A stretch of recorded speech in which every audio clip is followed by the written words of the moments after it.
મંતવ્ય ન્યૂઝનો પ્રયાસ છે એક દીપ માનવતાના મહાવીરો, ફાયર ફાઇટરો કે જેમણે પોતાના દુઃખો ભૂલીને બીજાના જીવનમાં ઉજાસ લાવ્યા છે. અને જ્યારે એ પોતાના દુઃખો ભૂલીને બીજાના જીવનમાં ઉજાસ લાવવા જાય છે ત્યારે એમના માટે એક જ ગોલ હોય છે કે કેવી રીતે હું વધુમાં વધુ લાઈફને સેવ કરી શકું, કેવી રીતે વધુમાં વધુ થતી પ્રોપર્ટી જે ડેમેજ થઈ રહી છે એને હું બચાવી શકું. પોતાનાને શું ફીલ થાય છે કે પોતાની લાગણીઓને સાઈડમાં રાખી અને પોતાની અંદરની માનવતાને મારી અને બહાર માનવતાને જીવતી કરે છે, એ છે ફાયર ફાઇટર. આજે એવા જ એક fire fighter, deputy chief fire officers જે SD ડાભી છે, આપણે એમની સાથે વાતચીત કરીશું, એમના મનની વાત કે કેવી રીતે એમણે આ ફાયર ફાઇટરની અંદર 27 વર્ષ આપ્યા છે. 27 વર્ષમાં એમના અનુભવો અને એમની અનુભૂતિ. તમારો મંતવ્ય ન્યૂઝમાં આવવા છે, થેન્ક યુ. તમને ફાયરની અંદર 27 વર્ષ થઈ ગયા. આ 27 વર્ષની એવી કોઈ લાગણીઓ, એવી કોઈ ભાવનાઓ કે તમે અંદરથી જ્યાં હલી ગયા હો, રૂંવાટા ઊંચા થઈ ગયા હોય, અથવા તો એવી કોઈ લાઈફ સેવ કરી હોય કે જ્યાં અંદરથી એક હાશ કે હું આ કામમાં છું, આવા બંને ઇન્સિડન્ટ્સો તમે જો જનતાને જણાવી શકો. મેડમ, 1999માં મેં જ્યારે ફાયરની સર્વિસ જોઈન કરી તો યુવાનીમાં એક રોમાંચ હતો, એક ઉત્સાહ હતો, અને એ ઉત્સાહને લઈને જ્યારે અમે ફાયરમાં પ્રવેશ્યા તો ત્યારે અમારે ઘણી બધી એવી અમને કોઈ એવી જાણકારી નહોતી કે એવો કોઈ અનુભવ નહોતા. જે રિક્રુટમેન્ટ પદ્ધતિથી અમે લોકો નિમણૂક પામેલા હતા, ત્યાર પછી જે ચેલેન્જીસ આવ્યા છે એવા ઘણી બધી હોનારત છે કે મારે ફર્સ્ટ ટાઈમ જ્યારે ફાયર કોલ જોયો તો પહેલી વખત તો હું ખાસો એવો ડઘાઈ ગયો હતો કે ફાયર આટલી ડેન્જર હોઈ શકે છે એમ. અને ત્યારે લોકો લગભગ નાસભાગ કરતા હોય છે, પણ એવા વખતે અમે અંદર જતા હતા. તો એક રોમાંચ હતો, એક ઉત્સાહ હતો. અને એવા કોલ દરમિયાન અમે જે શરૂઆત કરેલી લાઈફની, અને એ ઘટનાને બાદ એટલા બધા કોલ સુરત શહેરમાં મળ્યા છે અમને. મેજર કોલ ઘણા બધા મળ્યા છે, જેમાં બિલ્ડિંગ કોલેપ્સના છે, કે આગ લાગવાના છે, પાણીમાં ડૂબી જવાના કોલ છે, ગટરની અંદર ડૂબી જવાના કોલ છે, તાપી નદીના રેસ્ક્યુ. જીવનમાં એટલા બધા ચેલેન્જિંગ પ્રસંગો આવી ગયા છે. તો એ પૈકી હું આપને જણાવીશ કે અહીંયા રાબિયા બિલ્ડિંગ હતું, તો મુગલી સરાની પાછળ જ હતી.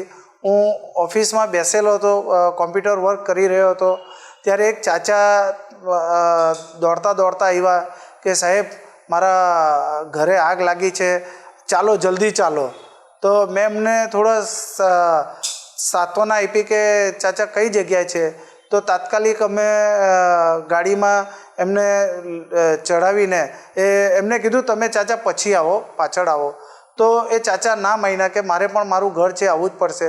તો એમને પણ મેં ફાયર એન્જિનમાં બેસાડ્યા અને ઘટના સ્થળે જેવો પહોંચ્યો તો મને એવું જાણકારી આપવામાં આવી કે ઉપર 7 થી 8 બાળકો ફસાયા છે, 3જા 4થા માળે.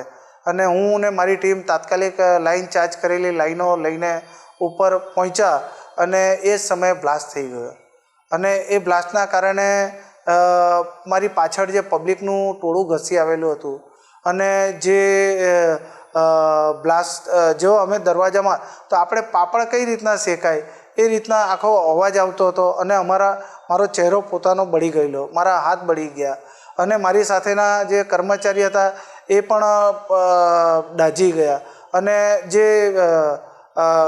ગેસનો બ્લાસ્ટ થયો એના કારણે જે દાદર વાટે બધા આવેલા હતા તે બધા સ્કિન, બધાની ચામડીઓ બળી ગઈ. તો એવી કન્ડિશનમાં પણ મેં તાકીદે વાયરલેસ કોન્ટેક્ટ કરીને ટીમોને બોલાવી કે અહીંયા આવો બ્લાસ્ટ થઈ ગયો છે, અને તાકીદે બીજી ટીમોને લાવીને અમે લોકોએ રેસ્ક્યુની કામગીરી ચાલુ કરી. એકચ્યુઅલમાં જે બેને મેસેજ આપેલો હતો ત્યાં કોઈ બાળકો હતા નહીં, એ બધા ઉતરી ગયા હતા. પણ જે મેસેજ મળ્યો કે બાળકો ફસાયા છે, તો અમે બધી પ્રાયોરિટી બાળકોને બચાવવા માટે આપેલી હતી. અને એ બ્લાસ્ટમાં લગભગ અમારા 4 જવાનો દાઝી ગયેલા હતા, અને પબ્લિકના પણ 4 માણસો દાઝી ગયા હતા. તો એ વખતે જે ચિચિયારી વ્યક્તિ પાડે અને જે મેં અનુભવ્યું કે હું પોતે દાઝેલો હતો છતાં પણ મારા મનમાં એવી ભાવના હતી કે ભાઈ અહીંયા જે માણસો ફસાયા છે, જે હમણાં દાઝી ગયા છે, તો એમને પહેલાં કાઢો. તો તાત્કાલિક મેં સંપર્ક કર્યો કંટ્રોલ રૂમનો અને મારી ટીમના માણસોને પણ મેં ત્યાંથી ઉચકીને અને એ લોકોના મદદ લઈને, જે અન્ય વ્યક્તિ હતા એમની મદદ લઈને લોકોને અમે બહાર કાઢ્યા અને ત્યારબાદ અમને હોસ્પિટલ લઈ જવામાં આવ્યા. એટલે આ એટલી બહુ ડેન્જર આ ઘટના અમારી સાથે બનેલી હતી, પણ અમારા કોઈ પણ કર્મચારીને કોઈ જાનહાનિ નહોતી થઈ. તો આ એક જીવનમાં અમારું એક બ્લાસ્ટ હતું. મારી સામે જ અમારા ચીફ ફાયર ઓફિસર સાહેબ એક ટેક્સટાઇલ માર્કેટમાં આગ બુઝાવતી વખતે અમારા જે પરીખ સાહેબ છે અને હું અને અમારી ટીમો બધી સાથે આગ બુઝાવતી હતી, પણ અમારા સાહેબને અમે ના પાડી કે સાહેબ આપ સાહેબ ત્યાં બહાર રહેજો, અમે હેન્ડલ કરી લઈશું. પણ અમારા સાહેબ પણ થોડા સાહસિક છે, તો એમણે એન્ટ્રી કરી અંદર માર્કેટમાં આપણે જે ટેક્સટાઇલ યુનિટ હતું અંદર ઘૂસી ગયા અને ત્યાં જ ગરમ પાણીમાં એમનો પગ પડી ગયો, ત્યાં દાઝી જતા બેશુદ્ધ થઈ ગયેલા હતા. તો પરીખ સાહેબને અમે તાત્કાલિક ત્યાંથી બહાર લઈ આવ્યા અને એમને તાકીદે એમ્બ્યુલન્સ મારફતે રવાના કરેલા. તો તેઓ શ્રી પણ 2-3 મહિના હોસ્પિટલમાં રહ્યા હતા. એટલે આવી જે ઘટનાઓ છે તે જીવનમાં નકારાત્મક પ્રસંગ પણ એવા આવે છે કે ઘણા લોકો કહે છે કે તમારે ભાઈ આ સાહસ કરવાની શું જરૂર છે, પણ આવા સમયે આપણને આપણા કુટુંબના બાળકો કે આપણા ફેમિલી મેમ્બર હોય એને જોઈએ છે કે ભાઈ ના આ બાળક મારું હતે તો શું થશે, એ કારણે આપણે એને એમાં પ્રયત્ન કરીએ, બચાવવાના પ્રયત્ન કરીએ છીએ. મેડમ, એક મારો એવો અનુભવ છે કે આપણા અમરોલી વિસ્તારમાં એક બાળક પાણીમાં ગટરમાં પડી ગયેલું હતું. એની મમ્મી સાથે નીકળ્યું હતું. 5 વર્ષનું બાળક હતું અને એ બાળક વખતે હજારો મેદનીમાં લોકો એકઠા થઈ ગયા હતા અને બાળકની અમે લગભગ 20-30 ફૂટ જે ડ્રેનેજની પાઇપ કહેવાય, ડ્રેનેજની ઇન્ટરનલ, તો એ ટનલમાં અમે માણસોને ઉતારેલા, સર્ચ કરાવેલા અને આગળના જે ગંદકીવાળા વિસ્તારમાંથી અમારી ટીમોએ શોધખોળ કરેલી. પછી ન મળતા પબ્લિકનો એટલો રોષ હતો તો અમે ભગવાનને પ્રાર્થના કરતા હતા કે પ્રભુ, એ ભગવાન તું અમને કોઈપણ હિસાબે બાળકને શોધી આપ અને અમને મદદ કર. કેમ કે એવી જે સિચ્યુએશન બની ગઈ કે એનું ફેમિલીનું આક્રંદ, પબ્લિકનો આક્રોશ અને બધા સામે જ હોય તો આપણાથી તો બેસી ના શકાય. તો અમે પોતે અમારી ટીમો સાથે ઉતરીને નીચે ટનલમાં શોધખોળ કરાવી અને જે સુએજ પમ્પિંગનો વિસ્તાર હતો ત્યાંથી એ બાળકની બોડી શોધી કાઢેલી અને બાળકની બોડી જ્યારે મળી તો એટલો અમને એક સંતોષ થયો કે ભાઈ જે પર્પઝથી અમે અહીંયા ઉતરેલા 2-3 દિવસથી અમે બાળકની બોડી શોધતા હતા અને એ મળી ગઈ. એ માને છેલ્લું એનું મોં જોવા મળ્યું. એને બાળકને એકચ્યુઅલમાં અમને ડર હતો કે એ બાળક એકદમ કુમળું હતું, 3-4 વર્ષનું બાળક હતું અને ટનલમાં કેમિકલ હોય ને એના કારણે કદાચ બાળકની બોડી ડિસ્ટ્રોય પીગળી ગઈ હોય કે નાશ પામી એવું અમને બીક હતી. અને મારા માણસોને ફાયરના જવાનો માટે કાબિલે તારીફ હું એમને દાદ આપીશ કે લગભગ 20-25 ફૂટ જેવું જે ગંદકી હતી એની અંદર ઉતરીને એ લોકોએ શોધખોળ કરી. 1-2 કલાક સુએજ પમ્પિંગમાં એ લોકોએ નીચે ઉતરીને પગ દબાવીને એ બોડી શોધી અને બોડીને ઉપર લાવ્યા. લગભગ 40-50 ફૂટ ઊંડો એક એ સુએજ પમ્પિંગનું આવે છે અને એમાં પણ 15-20 ફૂટ જેવું ગંદકી હતી અને એમાંથી બાળકને શોધવું ખાસ મુશ્કેલ હતું. એવી પરિસ્થિતિમાંથી બાળકને શોધીને લાવ્યા અને અમે એને PM રૂમ સુધી પહોંચાડ્યા, કુટુંબીજનોને પહોંચાડ્યા. તો એવી ઘણી બધી ઘટનાઓ છે જેને અમે બહુ નજીકથી લોકોને બચાવ્યા છે. મારા ધ્યાન પર છે કે એક કાપોદ્રામાં હું સબ ઓફિસર તરીકે હતો. એ દરમિયાન હું સ્થાનિક લોકોનો પણ એટલો ધન્યવાદ કરીશ, વરાછાના વ્યક્તિઓને, કારણ કે એ એક મજૂર વ્યક્તિ હતા. દિવાળીનો સમય હતો અને એણે એની પત્નીને કીધું હશે કે હું જરા નહીને આવું છું, તમે લોકો અહીંયા બેસો, અને નાહવા માટે ગયા અને પાણીમાં જતાં એ ડૂબી ગયા હશે. તો તાત્કાલિક અમને હું કાપોદ્રા ફાયર સ્ટેશનને કોલ મળ્યો કે તમારી ટીમ મોકલો, માણસોને કાઢવાના છે, માણસ ડૂબી ગયા છે.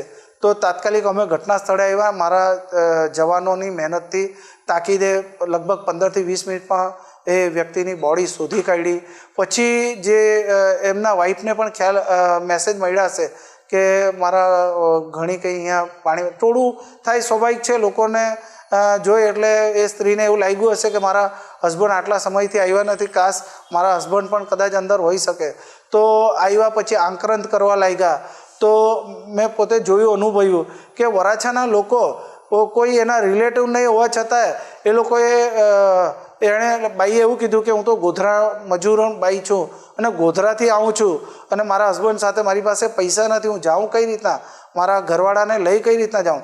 તો લોકોએ પોતાના ખિસ્સામાંથી 1000, 2000, 3000 એવા રૂપિયા કાઢીને ભેગા કરીને મારા હાથમાં આપ્યા, 30-31 હજારની આજુબાજુ, કે સાહેબ તમે તાત્કાલિક અમને એમ્બ્યુલન્સ કે સબવાહિનીની વ્યવસ્થા કરીને એમને ગામ પહોંચાડો. મેં તાકીદે કંટ્રોલ રૂમને ગાડી બોલાવી અને એ બેનને પૈસા આપી દીધા અને બેનને કીધું તમે ત્યાં પહોંચી જશો, પછી એ બોડી તમારે એ જે કંઈ ચાર્જ થશે એ આપી દેજો. તો સુરતની જનતાને પણ હું ખરેખર તો ધન્યવાદ આપીશ કે એ લોકો આવા કોઈ પ્રસંગ ઊભા થાય તો હેલ્પ માટે ઊભા રહે. માણસાઈનો ખરેખર હું સુરતની જનતાને અભિનંદન આપીશ. આ ખાલી સુરતની જનતા કે ગુજરાતના જનતાની અંદર એક માણસાઈ જ્યારે બી આવી કંઈક તકલીફ પડે છે ત્યારે માણસાઈની એક કડી રચાઈ જાય છે એવું નથી લાગતું? મેડમ આપને હું કહીશ કે મારા જે અનુભવ છે કે પબ્લિક અમારી જે ટીમને એટલો સહકાર આપે છે અને જનતા જે છે, અમે ગુજરાતમાં પણ ઘણી બધી જગ્યાએ કોલ એટેન્ડ કર્યા, તો પબ્લિક આપણને કોલમાં પણ મદદ કરે છે. બીજું કે એવા પ્રસંગ હોય તો આપણા માણસોની ઉઠવા બેસવાની કે જમવાની પણ વ્યવસ્થા કરે છે અને એ લોકોના બનતા પ્રયત્નો હોય છે કે ફાયરની ટીમને ઝડપથી મદદ મળી રહે, ગાડીઓ એમની રોડ પરથી ક્લિયર નીકળી જાય. ઘણી જગ્યાએ એવા પ્રોબ્લેમ પણ આવ્યા છે પણ એની શક્યતાઓ ઘણી ઓછી હતી. પણ મને મારા જે અનુભવ પ્રમાણે સુરતની પ્રજાજનોએ અમને ખાસ મદદ કરી છે.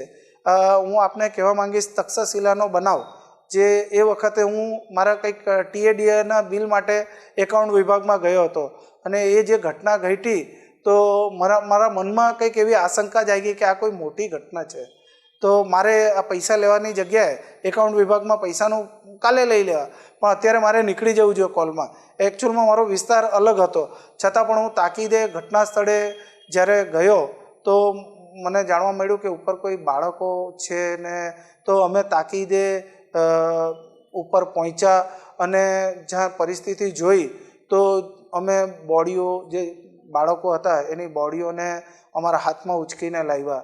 એ લોકોના શરીર બળી ગયા હતા અને એવી હાલતમાં મારા પરીખ સાહેબ, અમારા અધિકારીઓએ ખાસી બધી મહેનત કરી, જેને જે રસ્તો મળતો હતો એનાથી બચાવના પ્રયત્ન કર્યા અને જેટલા બાળકો મળ્યા એને અમે તાકીદે બહાર કાઢીને હોસ્પિટલ પહોંચતા કરેલા. એટલે આવા ઘણા બધા કિસ્સા મેડમ છે કે જે અમે અનુભવી શકીએ છીએ અને આજે જે આપના થકી તક મળી છે તેનાથી આપને જણાવી શકીએ છીએ. મંતવ્ય ન્યૂઝનો એ જ પ્રયાસ છે કે જનતા સુધી વાત તમારી પહોંચે, મનની વાત. મંતવ્યનું કામ જ એ છે કે મનની વાત જનતા સુધી પહોંચે. બિલકુલ મેડમ, જે આપને કહીશ કે જે પૂરના બનાવો થયા છે, 2006નું પૂર પણ ખાસું વિકરાળ હતું અને મારી એપોઇન્ટમેન્ટ મોરા ભાગળ ફાયર સ્ટેશન ખાતે થઈ હતી ને પાણી ભરાઈ ગયા હતા. એવા સમયે લોકોના ઘરમાં ખાવાનું નહીં હતું, તો અને પાણી ખાસા લગભગ 15 ફૂટ 20 ફૂટ એવા હાઇટ પ્રમાણે પાણી હતા. તો મારી ટીમોએ બોટ ઉતારીને લોકોના ઘરે પાણી પહોંચાડ્યા, જમવાનું પહોંચાડ્યું. એ દરમિયાન એક રાબિયા બિલ્ડિંગ પણ પડી ગઈ હતી. તો રાબિયા બિલ્ડિંગ રાંદેરના છેવાડા કોઝવે વિસ્તારમાં હતી. તો અમારી ટીમે સતત લગભગ 2 થી 3 દિવસ સુધી એવા પરિસ્થિતિમાં ઉપર પાણી વહે છે અને ડૂબકી મારીને મારા માણસો નીચે જઈને કાટમાળ હટાડીને માણસોની શોધખોળ કરી છે. કાટમાળમાંથી બોડીઓ કાઢીને અમે બોડીઓ પણ પોલીસને સોંપી છે. તો એ પાણીનો જે પણ અનુભવ છે એ ખૂબ જ મનને આહત કરી ગયો કે આવી પરિસ્થિતિમાં પણ અમે કામ કર્યા છે અને અમે થોડા નસીબવાન છીએ કે કુદરતે અમને એક સેલરી પણ આપે છે ને એક પુણ્યનું કામ પણ છે કે લોકોના જીવ બચાવવાની એક તક મળે છે. એટલે રોજીરોટી કમાવી જીવનનું પૂરું કરવું એ એક ફરજ છે, પણ એ ફરજ જ્યારે એક સમાજ માટે સારું કામ કરીને કોઈનો જીવ બચાવીને મળે છે ત્યારે કુદરતની કૃપા બની જાય છે. મેડમ, જ્યારે પણ એમ કોઈ કામગીરી કરીએ છીએ ત્યારે એટલો આનંદ થાય છે કે ખરેખર ભગવાને અમને જે મને એના ચેનલાઇઝ બનાવ્યા છે. બીજી ઈચ્છા હતી કે હું આ બીજા ડિપાર્ટમેન્ટમાં જાઉં, પણ આ ડિપાર્ટમેન્ટમાં આવ્યા પછી મને ખૂબ જ સંતોષ છે કે એક તક મને મળી કે ફાયરના જવાન તરીકે કામગીરી કરવાની, મારી ટીમ સાથે રહીને કામગીરી, લોકોને બચાવવા, લોકોના એવી પરિસ્થિતિમાં. અને જ્યારે મેડમ આપને હું કઈ રીતના શબ્દોમાં વર્ણવી શકું કે જ્યારે અમે જઈએ અને લોકોનો જે સંતોષ જોઈએ તો એનો આનંદ અપાર હોય છે. મને યાદ છે મેડમ કે લગભગ હું કાપોદ્રામાં હતો અને સૌજી કોરાડ બ્રિજની બાજુમાં ડ્રેનેજની લાઈન નાખવાનું કામ ચાલુ હતું. તો એ વખતે જે કામગીરી કરનાર મજૂરો હતા, લગભગ સાંજે 5-5:30નો સમય હતો, સૂર્ય ડૂબવાનો સમય હતો અને માટી ધસી પડવાના કારણે મજૂરો દબાઈ ગયા હતા. તો જે મજૂરના ફેમિલીવાળા આક્રાંત કરતા હતા અને એ વખતે અમે તાત્કાલિક મારા માણસોને હાથથી પાવડાથી માટી શોધાવી અને એમાંથી અમે 2 મજૂર હતા, એમાંથી એક મજૂર લગભગ એક્સપાયર થઈ ગયેલા, પણ એક મજૂરને જીવતો કાઢ્યો. અને જે મેં જોયું કે જે બાઈ રડતી હતી ને, તો એનું બાળક જે 2 થી 3 વર્ષનું હતું ને, એ એના મમ્મીનો ચહેરો જોઈને રડતી હતી કે એને એવું કંઈક એને ખ્યાલ ના આવે કે આ કેમ રડે છે, પણ એના માતાનો આક્રંદ જોઈને જે એની પોતાની જે રડતા, અમને એકદમ મનમાં દયા આવી. પણ જ્યારે અમે એ વ્યક્તિને કાઢ્યો ને તો એટલો અપાર સંતોષ થયો કે ભગવાન ખરેખર તે જે નોકરી આપી, આજે મારું આ કામ સફળ થયું છે. મને ખરેખર એ દિવસે ખૂબ આનંદ થયો. 108ની ટીમે તાત્કાલિક આવીને ઓક્સિજન એને આપ્યું ને એ વ્યક્તિને જીવતો કાઢ્યો. ને જે મેડમ એ આનંદ મળ્યો કે મારી લાઈફનું જે અત્યાર સુધીની નોકરી મારી સફળ થઈ, મને ખૂબ જ આનંદ થયો એ દિવસે કે ખરેખર લગભગ એના માથાની ઉપર 4 ફૂટ માટી હતી મેડમ. અને કુદરતે પણ સહકાર અમને આપ્યો કે કોઈક પાટિયાની નીચે દબાયો હશે જેને શ્વાસ મળ્યા કરતો હતો. તો લગભગ 15 થી 20 મિનિટમાં અમને કોઈ જગ્યાએ અંદાજો નહોતો કે ક્યાંથી એ માણસ મળી શકે, પણ મારા માણસો ખોદતા ગયા તો એનો હાથ મળ્યો. પછી એક વખત માથું નીકળી ગયા પછી ધીરે ધીરે એના પગને નુકસાન ના થાય, એના શરીરને નુકસાન ના થાય, એ રીતે એને અમે કાઢ્યો અને તાકીદે એમ્બ્યુલન્સની ટીમ બોલાવી લીધું અને એ વ્યક્તિ જ્યારે જીવિત નીકળ્યો અને જે અમને આનંદ થયો કે ખરેખર અમારી લાઈફનું કામ સક્સેસ થયું. મેડમ, તમે અત્યારે જ્યારે આ બોલતા હતા ને ત્યારે હું તમારી સામે જ જોયા કરતી હતી કે વાત એક સુકૂનની હતી અને આંખમાં તમારી જે એક ભીનાશ હતી ને હાશની, તમે બોલતા હતા ને ત્યારે હું તમારી સામે એ જ જોયા કરતી હતી કે જે એક કોઈકનો જીવ લાઈફ સેવ થાય અને જે એક સંતોષ હોય એ તમારી આંખો બોલતી હતી. તમે બોલતા હતા પણ અત્યારે બી તમારી આંખોમાં એ સંતોષનો બી એક ભાવ દેખાઈ રહ્યો છે. મેડમ, અમે ભગવાનને એ જ પ્રાર્થના કરીએ કે કોઈ પણ આવી કોઈ ઘટના ન ઘટે, કોઈ એવી પરિસ્થિતિ નિર્માણ ના થાય, પણ જો થઈ જાય તો અમે ભગવાનને એ પ્રાર્થના કરીએ કે અમે અમારું 100% અંદર આપીએ. આ ફાયર ફાઇટરને બી અત્યારે આંખમાં પાણી જોઈને એવું થાય છે કે આ ફાયર ફાઇટરની અંદર બી કેટલી કરુણા. ના મેડમ, અમારે શું, આપણે પણ આ સમાજના વ્યક્તિ છે. જ્યારે કોઈને અમે અંદર બચાવતા હોઈએ ને તો લગભગ એવી ભાવના રાખીએ કે આ મારા ફેમિલીના મારા ફાધર જેવા છે, આ મારું જ બાળક છે.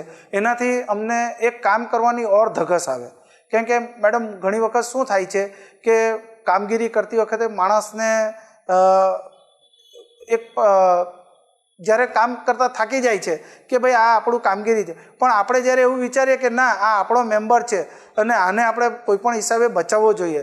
કેમ કે એને કોઈપણ વસ્તુ જ્યારે પણ કોઈ બનાવ બને તો સામેવાળાને એવું થાય છે કે ભાઈ આ ફાયરવાળા આવ્યા છે તો મને હવે લગભગ બચાવી લેશે. એક ભગવાન દેખાય, એક એને ભગવાન દેખાય છે. અને મેં એવું ઘણી વખત મેડમ અનુભવ્યું છે કે જ્યારે અમે ઘટના સ્થળે પહોંચીએ ને તો અમે એને સાંત્વના આપીએ, એ માણસ એટલો શાંત થઈ જાય છે કે અમને જોઈને એમ થાય છે કે આ માણસ મને બચાવી લેશે.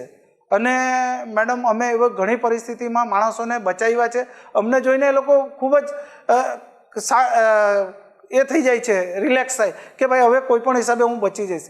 ઘણા કેસમાં મેડમ લિફ્ટના કેસ હોય છે કે બ્લાસ્ટના કેસ હોય છે કે કોઈ માણસ ફસાઈ ગયા, તો એવા સમયે અમે જઈને જ્યારે કહીએ કે ના ના અંકલ તમે ટેન્શન ના લો, બેન તમે ચિંતા ના કરો, અમે આવી ગયા એટલું કહીએ ને તો એમનું પેલું રડવાનું કે બધું શાંત થઈ જાય છે. એમને એટલું તો આશ્વાસન મળી જાય છે કે કોઈ પણ હિસાબે આપણને બચાવી લેશે. અને અમારા પ્રયત્ન હોય છે, અત્યાર સુધી ભગવાનની પણ કૃપા રહી છે, 99.99% અમને બચાવ્યા જ છે અમે. મેમ અત્યારે મંતવ્ય ન્યૂઝના પ્લેટફોર્મ દ્વારા મને એવું થાય કે જે ફાયર ફાઇટરની અંદરની આટલી કરુણા બહાર લાવી શક્યું મંતવ્ય ન્યૂઝ.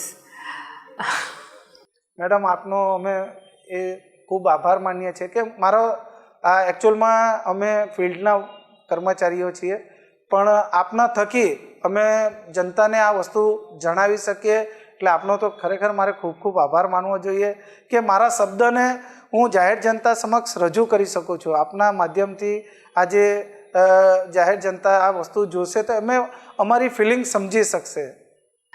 તમે જ્યારે બોલતા હતા ને આ બધું બોલી રહ્યા છો ત્યારે હું તમારી એ જ કે એક ફાઇટર, એક ફાયર ફાઇટર કેટલું સ્ટ્રોંગ, પણ કેટલી એની અંદર આ કરુણા ભરેલી છે. જ્યારે તમે જે બોલતા હતા ત્યારે હું તમારા એ ભાવ જ જોયા કરતી હતી કે આટલી કરુણા, એક અંદરની દુનિયામાં સ્ટ્રોંગ થઈને બહારની દુનિયા સાથે કામ કરવું, અને જ્યારે અત્યારે તમે તમારી, અને એ વાત બી અત્યારની વર્તમાનની નથી, તો એ સમયે તો તમારી અંદર કેવી ભાવના જાગી હશે હું એ અત્યારે સમજી શકું છું. મેડમ મેં કીધું એ પ્રમાણે અમે જ્યારે પણ કોઈને રેસ્ક્યુ કરતા હોઈએ ને તો એક મારા કુટુંબીજન છે, હું જ્યારે પણ રેસ્ક્યુ મારી ટીમ સાથે હોઈએ ને તો આ જ વસ્તુ લઈને ચાલું છું કે ના મારો ફેમિલી મેમ્બર છે, મારે એને કોઈ પણ હિસાબે એને મદદ કરવી જોઈએ, એને બચાવી લેવા જોઈએ, અને એને બનતી મારા તરફથી પ્રયત્ન કરું છું હું અને મારી ટીમ તરફથી કે કોઈ પણ હિસાબે અમે જે ફિલ્ડમાં છે, જેના માટે ગયા છે એ અમારો હેતુ પૂરું પાડીએ એવું અમારા દિલની એવી ઈચ્છા હોય છે કે કોઈ પણ હિસાબે કોઈ ઘટના છે, પાણીમાં કોઈ માણસ ફસાયું છે તો એને કોઈ પણ હિસાબે કાઢી લેવો છે, કોઈ બિલ્ડિંગમાં દબાઈ ગયો, કોલેપ્સ થઈ ગયો, બિલ્ડિંગ કોલેપ્સ થઈ, કોઈ માણસ ફસાયું છે કેમ કે એની પાસે બીજો કોઈ સહારો હોતો નથી, એવા સમયે અમે જ એવા હોઈએ છીએ તો ભગવાનને અમે પ્રાર્થના કરીએ કે કોઈ પણ હિસાબે એને બચાવી લઈએ. તમારી અત્યારની આખી બધી વાત સાંભળીને એના ઉપરથી જનતાને બીજો બી એક મેસેજ કન્વે કરવાની ઈચ્છા થઈ મંતવ્ય ન્યૂઝના પ્લેટફોર્મ દ્વારા કે બહુ જ અવેરનેસની કમી છે કે 101 એટલે આગ લાગે ને ત્યારે જ યાદ આવે છે. બહુ ઓછા લોકોને ખબર છે કે ફાયર ફાઇટરો ખાલી આગ નહીં બહુ બધી જગ્યા ઉપર જરૂરી છે. એક હું ઇન્સિડન્સ કહું કે એક જગ્યાએ કામ ચાલતું હતું અને એક સળિયો બહાર આવેલો હતો અને કાર ફૂલ સ્પીડમાં જતી હતી અને કાર અંદર આખી સળિયો આરપાર થઈ ગયો. તો બધા જ ત્યાં ભેગા થઈ ગયા કે કાપવા માટે કોને બોલાવીશું, સવારનો સમય હતો, કાચે તે છે, પણ એ કોઈનામાં એ અવેરનેસ જ નહોતી કે આ 101માં ફાયરમાં ફોન કરો, ફાયરવાળા આવીને આ કામ કરી લેશે. એટલે આવા બહુ બધા એવા કામો છે કે જે ફાયર ફાઇટરો કરે છે પણ જનતાની પાસે એ બી અવેરનેસ નથી. મેડમ આપે જે બહુ સારો પ્રશ્ન કર્યો છે. અમે આ જે અવેરનેસ આવે એના માટે લગભગ છેલ્લા 3 વર્ષમાં 460 જેવી સ્કૂલોને અમે તાલીમ આપી છે, મોક ડ્રીલ કરી છે. લગભગ 1 લાખના ઉપર અમે બાળકોને, અમે બેઝિક છે, બાળકો આપણો ભવિષ્ય છે, અમે અમારો ફોકસ એ હોય છે કે અમે કોઈ મોલ કે એને પણ જાણ કરીએ પણ અમારો સૌથી વધારે ફોકસ સ્કૂલો પર હોય છે કે સ્કૂલનું બાળક આપણું ભવિષ્ય છે, એને જો અમે સમજાવીશું તો એ એના ઘરના 4 મેમ્બરને જણાવશે. તો અમારું ફોકસ એને ફાયર ફાઇટિંગનું નંબર કયા કોન્ટેક્ટ કરવા જોઈએ, કે ફાયર ફાઇટિંગને તમે કઈ રીતના મદદ કરી શકો, વાહનો જતા હોય તો એને રસ્તો આપવો જોઈએ, અથવા તો તહેવારો વખતે આપણે શું કાળજી લેવી જોઈએ, કે ઇવન ફટાકડા ફોડતી વખતે આપણે શું ધ્યાન રાખવું જોઈએ, ઇવન ઘરમાં આપણો વીજળીનો સપ્લાય છે તો કોઈક વાયર તૂટી ગયો હોય તો નવો બદલવા માટે કેવું જોઈએ, ગેસની જે સિલિન્ડર હોય એને આપણે કઈ રીતના ઉપયોગ કરવો જોઈએ, કેટલા સમય એની પાઇપો ચેન્જ કરવી જોઈએ, એ બાળકોને અમે મોક ડ્રીલ વખતે આ બધી વસ્તુનો સમજ પાડીએ છીએ જેથી એ પોતાના માટે પણ એક ઉપયોગ કરી શકે અને એના માતા પિતાને પણ સમજાવી શકે. એ સિવાય અમે મેડમ મીડિયા મારફતે, પેપર ન્યૂઝ મારફતે અમે જાહેરાતો પ્રસિદ્ધ કરીએ છીએ. લોકોને જ્યાં પણ અમને કોઈ એવું જણાવે કે સાહેબ અહીંયા મોક ડ્રીલ કરવાની છે, તો અમે એમને ત્યાં પણ મોક ડ્રીલ જેવા કે મોલ છે, કોમર્શિયલ બિલ્ડિંગ છે, રેસિડેન્શિયલ બિલ્ડિંગ છે, અમે ત્યાં જઈને એ જે સમયે કહીએ કે મોટાભાગના ફેમિલી રાત્રે ભેગા થતા હોય છે, તો અમારી ટીમ રાતના 9 વાગે 10 વાગે જઈને પણ સમજાવે છે એ લોકોને શું બચાવ કાર્યવાહી કરવી જોઈએ, ફાયર સિસ્ટમ લાગી છે તો એનો કઈ રીતનો ઉપયોગ કરવો જોઈએ, અને એ રીતના અમે એમને સમજ પાડીએ છીએ જેથી એ વધારેમાં વધારે જનતાને ફાયરના સાધનોની ઉપયોગિતા ખ્યાલ આવે, લોકોને બચાવ આપણો કરવો, કોઈ ઇન્સિડન્ટ બને તો કઈ રીતના બહાર નીકળી શકે એમને એ લોકોને આઈડિયા આવે. મેડમ, અવેરનેસ તો ફાયર બહુ જ કરી રહી છે, પણ ફાયરને જેટલું એકનોલેજ અને રિસ્પેક્ટ અને એક રિસીવ થવું જોઈએ, કશેક એની કમી લાગી રહી છે? જી મેમ, કમી માટે તો હું કહીશ કે આપણા ત્યાં ફાયરનું ફિલ્ડ છે, લોકો ફાયરને હજુ જેમ પોલીસમાં કેવું છે કે પોલીસનો દંડો મારીને પણ કામ કરાવી શકે, અમારી પાસે એવા પાવર નથી, છતાં પણ અમે પ્રેમથી એમને સમજાવીએ છીએ. જાહેર જનતામાં પણ એક અવેરનેસ અત્યારે આવી રહી છે, ધીરે ધીરે ફાયરને એ લોકો સમજી રહ્યા છે, અને ફાયરને એ લોકો માટે જ છે.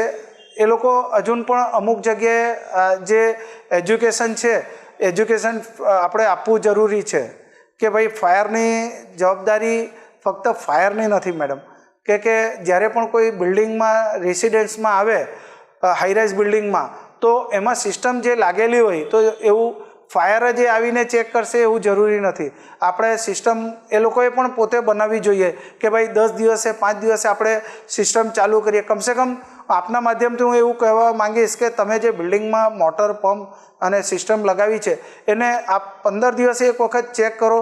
એનાથી આપ ભલે આગ ઓલવવાની જરૂર આપણે જ્યારે પડે ત્યારે, પણ આપ કેમ્પસને સાફ કરો, આપના વ્હીકલને સાફ કરો, પાણીથી ધોઈ કાઢો, તો એ સિસ્ટમ ચાલુ રહેશે. અને એ રીતના એક અઠવાડિયામાં કાર્યક્રમ કરવાથી પણ લોકોમાં જાગૃતિ આવી શકે છે. મંતવ્ય ન્યૂઝની અંદર તમે બહુ જ સારી રીતે તમારી વાત રજૂ કરી, ઘણા બધા સારા અને ખરાબ બંને અનુભવોને, ઇન્સિડન્ટ્સને, અને બહુ જ કરુણા અને લાગણી સાથે તમારી વાત વ્યક્ત કરી. એના માટે મંતવ્ય ન્યૂઝ તમારા આભાર માને છે. મેડમ, આપનો ખૂબ ખૂબ આભાર માનું છું. હું અમારા મ્યુનિસિપલ કમિશનર સાહેબ અને અમારા ડેપ્યુટી કમિશનર સાહેબ છે, ફાયર ખાતાના બીજા અમારા પરીખ સાહેબ છે, અમારા અધિકારીઓને કાયમ પ્રોત્સાહિત કરતા હોય છે, અને ટ્રેનિંગો છે કે એક એવું ગેટ ટુ ગેધરિંગ રાખતા હોય છે જેનાથી અમે એકબીજાના પ્રશ્નોને ચર્ચા કરી શકીએ છીએ. અને અમારા ઉચ્ચ અધિકારીઓ પણ અમને હંમેશા એક ફેમિલી જેવું રાખે છે, જેનાથી અમારામાં એક ખૂબ જ સારી ભાવના થાય છે કે ભાઈ અમારા અધિકારીઓ પણ અમારું ધ્યાન રાખે છે. બીજું, આપના માધ્યમથી આજે મને મારા જે અંતર વાચા હતી એ જાહેર જનતા સમક્ષ પ્રદર્શન કરવા મળ્યો, એક એમને પણ જાણવા મળ્યું, એ બદલ આપનો પણ ખૂબ ખૂબ આભાર માનું છું. મંતવ્ય ચેનલનો હું હૃદયપૂર્વક ખૂબ ખૂબ આભાર માનું છું. મંતવ્ય ન્યૂઝનો જે પ્રયાસ છે, એક દીપ માનવતાના માવીરો, આવી રીતે ફરી જ આપણે એક નવા એની અંદર એક ફાયર ફાઇટરની વાત સાંભળીશું, એમના મનની વાત સાંભળીશું, જે મંતવ્યના પ્લેટફોર્મ પર